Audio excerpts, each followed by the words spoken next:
नमस्कार। हो सकता है आप चौंक जाएं, लेकिन इज़राइल का जो निशाना है वो ईरान के साथ साथ नेतन्याहू अब अमेरिका को भी निशाना बनाने लगा है। नेतन्याहू अब अमेरिका जैसे सहयोगी के साथ भी हेड ऑन करने की तैयारी कर रहा है। मतलब युद्ध नहीं लड़ेगा, लेकिन बहुत सारे ऐसे काम कर रहा है जो किसी की भी इस धरती पे हिम्मत नहीं है कि अमेरिका के साथ कर जाए, वो नेतन्याहू कर रहा है। डोनाल्ड ट्रंप को नेतन्याहू ही उन लोगों में शामिल हो गया है जिन्होंने ठेंगे पे रखना शुरू कर दिया। जेलेंस्की ने ठेंगे पे रखा, सब जगह ईरान ने तो उनको रख ही दिया। कोई सुनने को तैयार नहीं है कि हमारे वाले हैं, बस वही उनको जो समझ रहे हैं। चाइना ने उनको जब गए थे तो औकात दिखा दी थी। अब नेतन्याहू ने भी बेहद खतरनाक संकेत दे दिए हैं। इन संकेतों का मतलब ये है कि डोनाल्ड ट्रंप का इन्फ्लुएंस कम होना और अब ईरान के पास एक ही विकल्प बचना बहुत हो गया। अब हम संभाल लेंगे इजराइल को, अमेरिका आप साइड बैठ जाओ। ये सीधे सीधे सीन बन गया है। और जो ताज़ा खबरें हैं वो चौंकाने वाली हैं। ताज़ा खबरें क्या हैं इसको हम समझते हैं, लेकिन उससे पहले आप एक बात समझ लीजिए कि डोनाल्ड ट्रंप के घर के अंदर घुस के मार की तैयारी बेंजामिन नेतन्याहू कर रहा है, बल्कि उसने उस पर काम करना शुरू कर दिया है। आप देख रहे हैं नॉकिंग न्यूज़ का यूट्यूब चैनल। मैं हूं गिरचेश वशिष्ठ।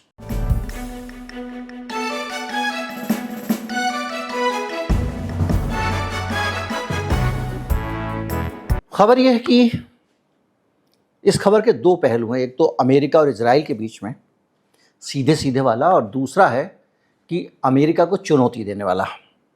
तो जो अमेरिका इजराइल के बीच सीधे सीधे वाला है उस पर हम बाद में आते हैं, क्योंकि वो ज़्यादा इन डेप्थ समझने वाला है। लेकिन जो ताज़ा खबरें वो ये हैं कि फारस की खाड़ी में अमेरिका ने फिर से घुसने की कोशिश की।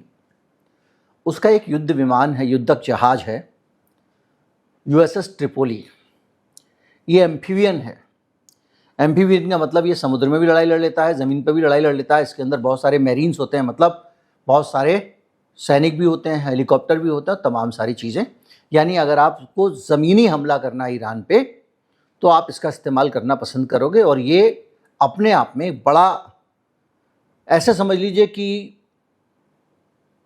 ये शान की चीज़ है अमेरिका के लिए कि अमेरिका के पास USS ट्रिपोली है। खबर है कि उस USS ट्रिपोली पर, खबर नहीं, ये IRGC ने दावा किया है, उसने मिसाइल दागी हैं और उसको काफ़ी हद तक क्षतिग्रस्त कर दिया है। खबर 2 दिन पुरानी है, लेकिन अभी तक इस खबर की कहीं से पुष्टि नहीं हुई है। और पुष्टि इसलिए होगी भी नहीं क्योंकि अमेरिका अगर ये स्वीकार कर लेता है तो उसकी सबसे बड़ी मजबूरी होगी कि वो ईरान पर हमला करे, क्योंकि आंतरिक दबाव बहुत बढ़ जाएगा और अमेरिका में कांग्रेस, उसके आलोचक और बाकी खास तौर पर वो कट्टरपंथी लोग जो इजराइल के साथ खड़े हैं और ईरान के ऊपर तगड़ा हमला चाहते हैं, वो चाहते हैं कि ईरान की जो सत्ता है उसको कमज़ोर कर दिया जाए, उसके हथियार कम कर दिए जाएं। यानी नेतन्याहू के साथ में उसके समर्थक जो लोग हैं उनकी मंशा पूरी हो जाएगी। इसलिए अमेरिका ने अगर ये नुकसान भी हुआ तो उसको छिपाने की कोशिश की है। इससे पहले भी आपने देखा, कुछ दिन पहले एक और खबर आई थी, उसका न्यूयॉर्क टाइम्स ने फुटेज रिलीज किया था। उस USS गेराल्ड फोर्ड को याद कर लीजिए, जिसके अंदर भयंकर आग लग गई थी, सैनिकों को ज़मीनों पे सोना पड़ा था और पूरे लॉन्ड्री सेक्शन में आग लग गई थी, तो बदबूदार कपड़े पहन के घूम रहे थे समंदर के अंदर, और उसको भी छिपाया था अमेरिका ने। अब ये बड़ा सवाल है कि ये छिपा क्यों रहा है। तो यहाँ पर आपको उस चीज़ का भी एक खुलासा होता हुआ मिलेगा कि डोनाल्ड ट्रंप रोटी की तरह उलटते क्यों हैं। खुलासे तो बहुत हुए हैं कि वो झटके दे दे के बहुत सारे मार्केट को भी मैनिपुलेट किया गया, ऐसी भी चीज़ें आई। लेकिन अब जो चीज़ समझ में आ रही है वो ये आ रही है कि डोनाल्ड ट्रंप चाहते हैं कि यहाँ से निकला जाए, क्योंकि उनकी विचारधारा ये कहती है, उनके समर्थक ये कहते हैं, और अमेरिका में उनको वोट देने वाले बड़ी संख्या में लोग ये मानते हैं कि विदेशी मामलों में टांग नहीं अड़ानी चाहिए, अमेरिका को घर में रहना चाहिए। तो डोनाल्ड ट्रंप चाहते हैं इनसे निकला जाए, क्योंकि वहाँ पर मध्यावधि चुनाव उनकी भाषा में, और आम चुनाव हमारी भाषा में होने वाले हैं। यानी उनका लोकसभा का चुनाव होने वाला है, समझ लीजिए। हालांकि उनकी लोकसभा उतनी पावरफुल नहीं होती, लेकिन लोकसभा है वो, जिसको अमेरिकन कांग्रेस कहते हैं। उस चुनाव में हार गए तो डोनाल्ड ट्रंप को दिक्कत होगी, कई बार हम दोहरा चुके हैं। तो डोनाल्ड ट्रंप हर वक्त दबाव में, तो वो चाहते हैं शांति, लेकिन शांति डोनाल्ड ट्रंप कर नहीं पा रहे हैं। और यहाँ पर वो फैक्टर समझने का है जिसकी मैं बात कर रहा हूँ। इजराइल चारों तरफ से एक दबाव बना रहा है। अभी इजराइल ने क्या किया, इजराइल ने फिर से लेबनान की राजधानी बेरूत के पास में उसके एक सवर्ब में फिर से हमले कर दिए। वहाँ पर हमास में जो लोग बैठे हुए हैं, दुनिया में ये मानने वाले लोगों की कमी नहीं है कि हमास नेतन्याहू के लिए काम करता है। वो उस हमले की तारीफ कर रहा है, हमास जो हमला शूट आउट हुआ एक इजराइल के अंदर, आज की घटना है। तो उसके बाद को केस ये बनाएगा कि देखो इन्होंने हमला किया, और ईरान करवा रहा है, क्योंकि उसने सबको तो ईरान का प्रॉक्सी घोषित कर रखा है। यानी ये सब लोग ईरान की तरफ से हमला कर रहे हैं। अब तो युद्ध होना चाहिए, अब शांति नहीं होनी चाहिए। उधर ईरान के पास में भी धीरे धीरे ईरान को डिस्टर्ब किया जा रहा है, क्योंकि अमेरिका के अंदर जो इजराइल का इन्फ्लुएंस है, वहाँ के अलग अलग जगहों पर जो लोग हैं उसके, वो लोग उकसाने की कार्रवाई कर रहे हैं। जैसे ईरान के एक ठिकाने पे उन्होंने मिसाइलें दाग दी हैं। ईरान के एक ड्रोन गिराने का भी दावा किया गया है। उधर ईरान ने कुवैत और बहरीन में भी मिसाइलें दागी हैं, जो कि बदला लेने के लिए दागी गई इन चीज़ों का, क्योंकि वो वहीं से उनके ठिकानों से अमेरिका ने दागी थी, तो अमेरिका के अड्डों पे दागी गई। बहरहाल ये सारी बातें तो पेरिफेरल हैं। अब एक ठोस खबर देखिए।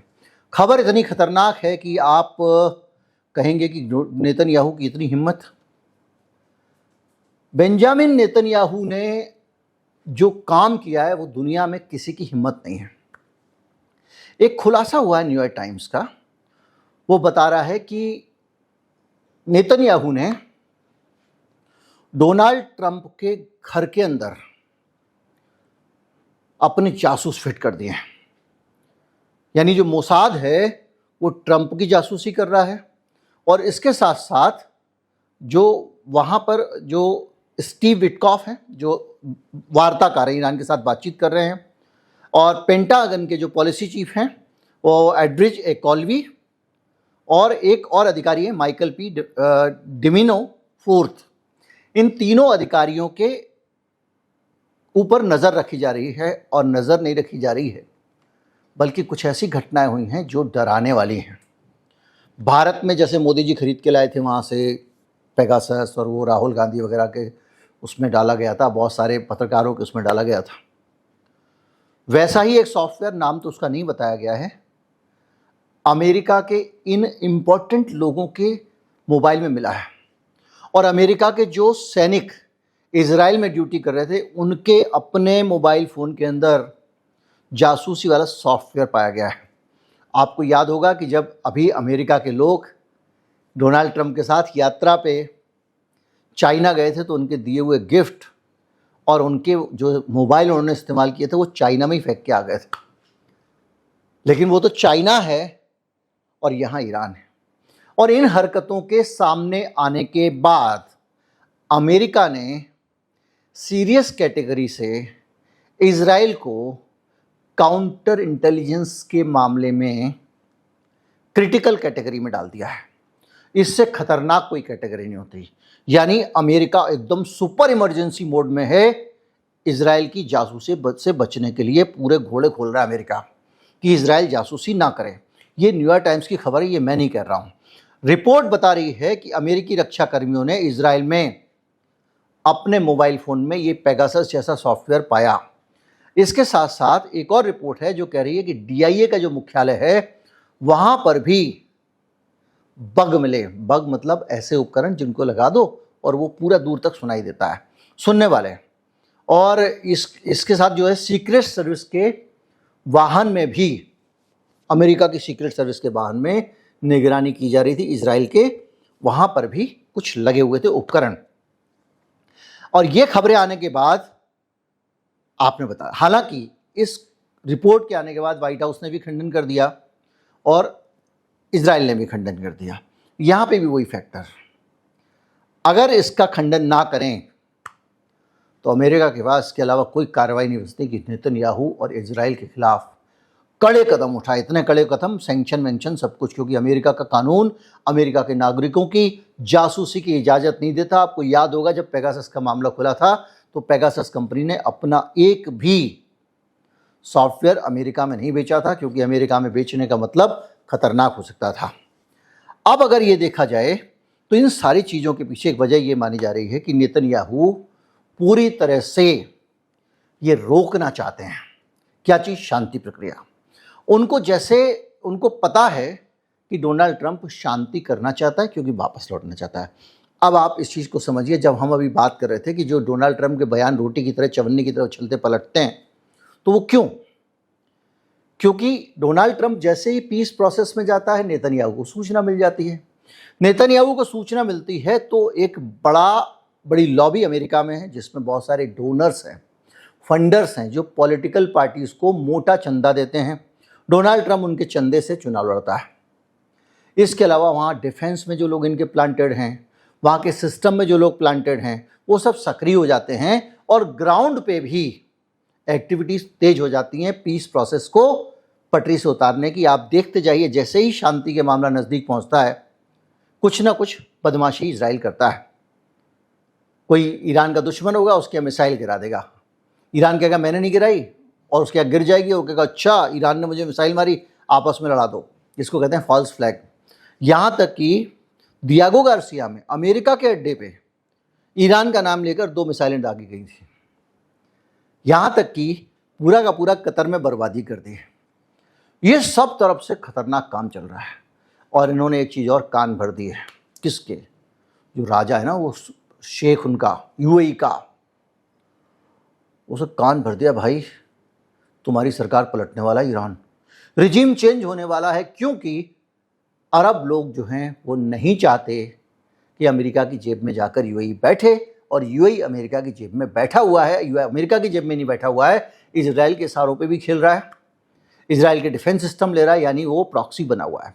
और ये बात वहाँ के जो अरब हैं वो बर्दाश्त नहीं करते, क्योंकि उन सब को इजराइल की हरकतें पता है। तो ऐसे में अब आपको पता है ऐसी ऐसी अजीब अजीब चीज़ें हो रही हैं कि जो लोग वहाँ रहते हैं यूएई में, उन लोगों से कहा जा रहा है कसम खाओ लिख के, मतलब जैसे अपने एफिडेविट होता है वही तो लिख के कसम खाते हो आप, शपथ पत्र, वो लिए जा रहे हैं। उनमें बताया जा रहा है कि मैं ये राजा के लिए लॉयल रहूँगा, किंग के लिए लॉयल रहूँगा, कभी उसके साथ गद्दारी नहीं करूँगा, उसकी सरकार बदलने की कोशिश नहीं करूँगा, और देश हित में वो जो कहेंगे वो करूँगा, जान भी दे दूंगा, वगैरह वगैरह टाइप का ये चल रहा है वहाँ पे।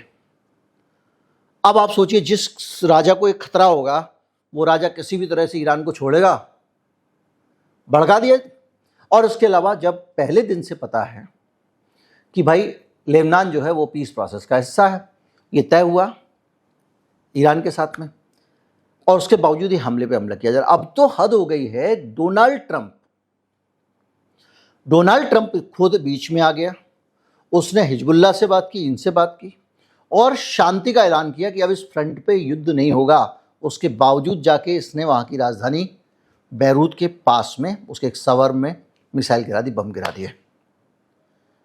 अब ये पूरी की पूरी सीन जब आप इसको देखते हैं तस्वीर को, तो आप इससे अंदाज़ा लगाइए कि जो आदमी व्हाइट हाउस के ओवल ऑफिस में बैठा हुआ है, जिसका नाम डोनाल्ड ट्रंप है, वो कितनी खतरनाक स्थिति में होगा, कितना परेशान और बेचैन होगा कि उसकी खुफिया जानकारियां दूसरों को मिल जा रही हैं।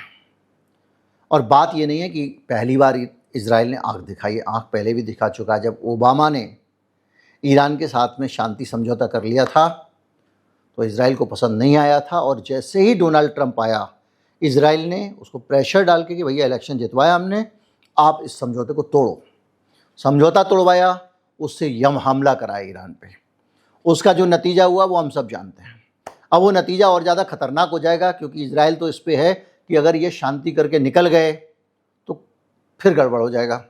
वो चाह रहा है कि इनको निकलो, पर ईरान को जो है वो नष्ट कर दो, कमज़ोर कर दो, कोई पिट्ठू बिठा दो वहाँ पे, कठपुतली बिठा दो, लेकिन ये काम हो नहीं पा रहा है। तो जब ये नहीं हो पा रहा है, रिजीम चेंज नहीं हो पा रहा है, तो फिर दिक्कत बढ़ गई है इजराइल के लिए। और वो किसी भी हालत में ये काम हुए बगैर नहीं चाहता कि वहाँ से अमेरिका हटे ईरान से, और इसलिए वो तमाम तरह के काम कर रहा है। लेकिन जब ये बातें सामने आती हैं कि भाई तुम उनके लोगों की, उनके सैनिकों की, उन सब की जासूसी कर रहे हो, तो फिर डोनाल्ड ट्रंप पे भी सवाल उठता है। और जैसे जैसे ये चीज़ें उठेंगी, ये डोनाल्ड ट्रंप के लिए गड्ढा खोदने का काम करेंगे। पर जो है वो सीन ये है कि अब नेतन्याहू एकदम खुल के आ गया है। डोनाल्ड ट्रंप को भी कुछ समझने को तैयार नहीं है। पब्लिकली जो डोनाल्ड ट्रंप ने कहा उसको नहीं माना, उसके बावजूद युद्ध किया। कहीं से वो मानने को तैयार नहीं है। गाज़ा के अंदर भी उसकी हरकतें जारी हैं। 7 महीने के बच्चे को गोली मार दी है, 7 महीने के बच्चे को, गोद के बच्चे को। और उसके साथ साथ जो कहानी चल रही है वो आपके सामने है।